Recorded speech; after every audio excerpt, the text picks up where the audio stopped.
NOR473.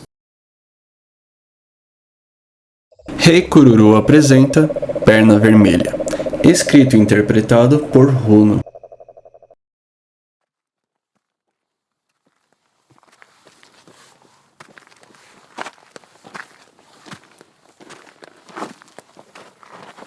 Na cidade de Concepción, Paraguai, 2 homens usando roupas militares descem uma rua carregando caixas.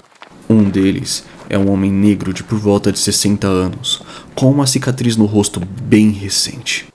Esse senhor está tendo muita dificuldade com o peso da caixa, e percebendo isso, o outro homem toma a caixa da mão dele, mesmo contra a vontade daquele senhor.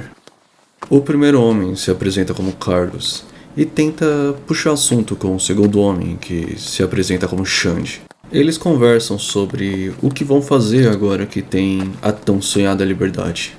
O Carlos diz que quer passear sem ter hora para voltar, mas Xande diz que quer voltar para casa e tomar o que é dele por direito. Carlos fica um pouco assustado com a resposta do Xande.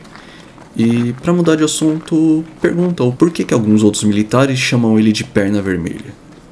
E Xande responde que, durante a capoeira, ele não se segura. E que normalmente a barra da calça dele fica suja de sangue.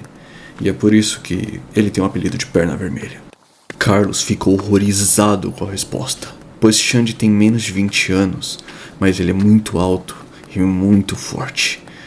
Esse tipo de pessoa sendo perigosa do jeito que ele afirma, não era alguém que Carlos queria ter por perto. Por fim, eles chegam numa praça, onde Xande coloca as caixas em um caminhão militar.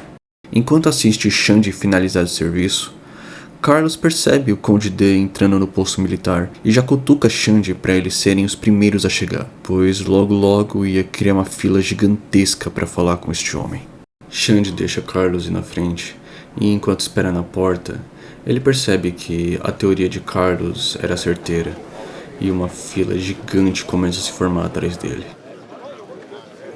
Então Carlos sai de lá de dentro com um papel na mão e visivelmente emocionado. Todos da fila o cumprimentam e o parabenizam pela sua conquista, e é nesse momento que Xande entra. Lá dentro, Xande tem uma sensação muito ruim ao ver o Conde D guardando uma carta onde ele reconhece a letra da sua avó. Como reflexo, ele passa a mão no seu antebraço esquerdo enquanto se aproxima da mesa, só para ouvir que a sua alforria não poderia ser feita no momento.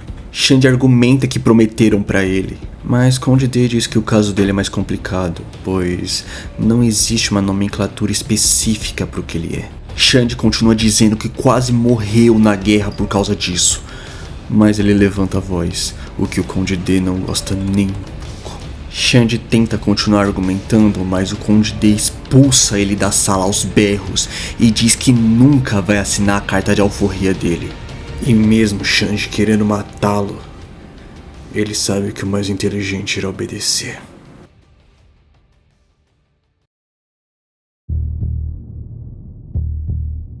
Do lado de fora, ele vê que não foi o único, e assiste vários soldados descontarem suas frustrações de todas as formas possíveis. Xande pensa que usar a raiva deles para conseguir o seu objetivo poderia ser útil, mas logo depois ele muda de ideia. É idiotice. Uma revolta ali ia ser notícia no país inteiro, e uma revolta contra o Conde D iria ser um escândalo no mundo todo. Ele fica pensando com seus botões até que lembra que tem um rio ali próximo. E finalmente uma ideia surge. Mais tarde daquele dia, Conde D se pega lendo um livro em seus aposentos, até que ele escuta algo que lhe intriga.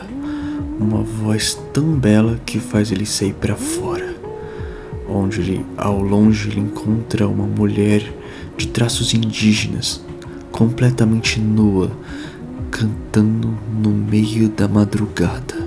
Ela o percebe e, sorrindo, ela se esconde no meio da mata. Ele vai atrás dela sem pensar e a encontra deitada nas margens do rio. Quanto mais ele se aproxima, mais ele enxerga a cauda enorme que ela tem. Mas isso não é impeditivo de nada, então ele se aproxima. Eu achei que você era casado com a princesa. Conde se vira e vê Xande o observando de longe enquanto vê o barulho da sereia entrando no lago. Conde começa a ofender Xande cruelmente, mas ele parecia não se importar. Sua mente não estava mais ali.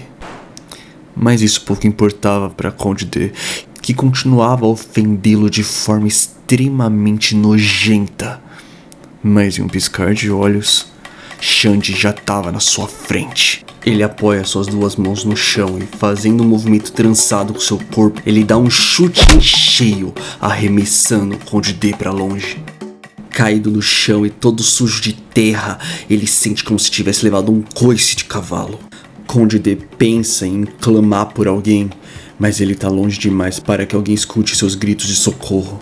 O único jeito é correr. Mas quando ele levanta a cabeça, Xande já tava na frente dele. E a única coisa que lhe resta é assistir o Xande girar seu corpo enquanto faz um arco no ar e acerta com os 2 pés em sua coluna. Conde aceita que não tem como fugir e pergunta o que ele quer. E Xande coloca no chão ao seu lado uma carta de alforria pré-escrita que ele roubou da sala do Conde. Ele respira fundo e diz que não vai assinar. Você sabe o porquê eu não acertei nenhum golpe no seu rosto? E Conde não responde. Eu aprendi com meu pai que o seu tipo de gente se importa mais com as aparências do que vocês são na realidade. E é por isso que eu tô te dando a oportunidade de você sair daqui sem nenhuma mancha na sua reputação. Pois você pode até me matar, mas não vai conseguir me impedir de falar. E quero ver você encontrar uma boa mentira pra explicar o que o marido da princesa tava fazendo no meio do mato com o mestiço. Conde encara Xande de baixo pra cima, com seus olhos ardendo na mais pura fúria. E o alvo de sua fúria devolve o olhar com um sorriso de deboche estampado na sua cara. Um sorriso convencido de quem sabe que já venceu. Ele assina os pedaços em branco e se surpreende ao descobrir que o Xande se chama Alexandre Vasconcelos. Mas Xande não tá a fim de explicar o porquê ele tem este nome. Então ele pega a carta e começa sua caminhada de volta para casa para tomar tudo que é dele por direito. Fala, meus queridos, aqui é o Runo, passando aqui no final do vídeo para agradecer você que chegou até o final e pedir solenemente para que você dê um like, compartilhe, ajude a gente, porque a Rei Kururu tá no começo e a gente precisa de todo o apoio possível. Um beijo de luz e até a próxima.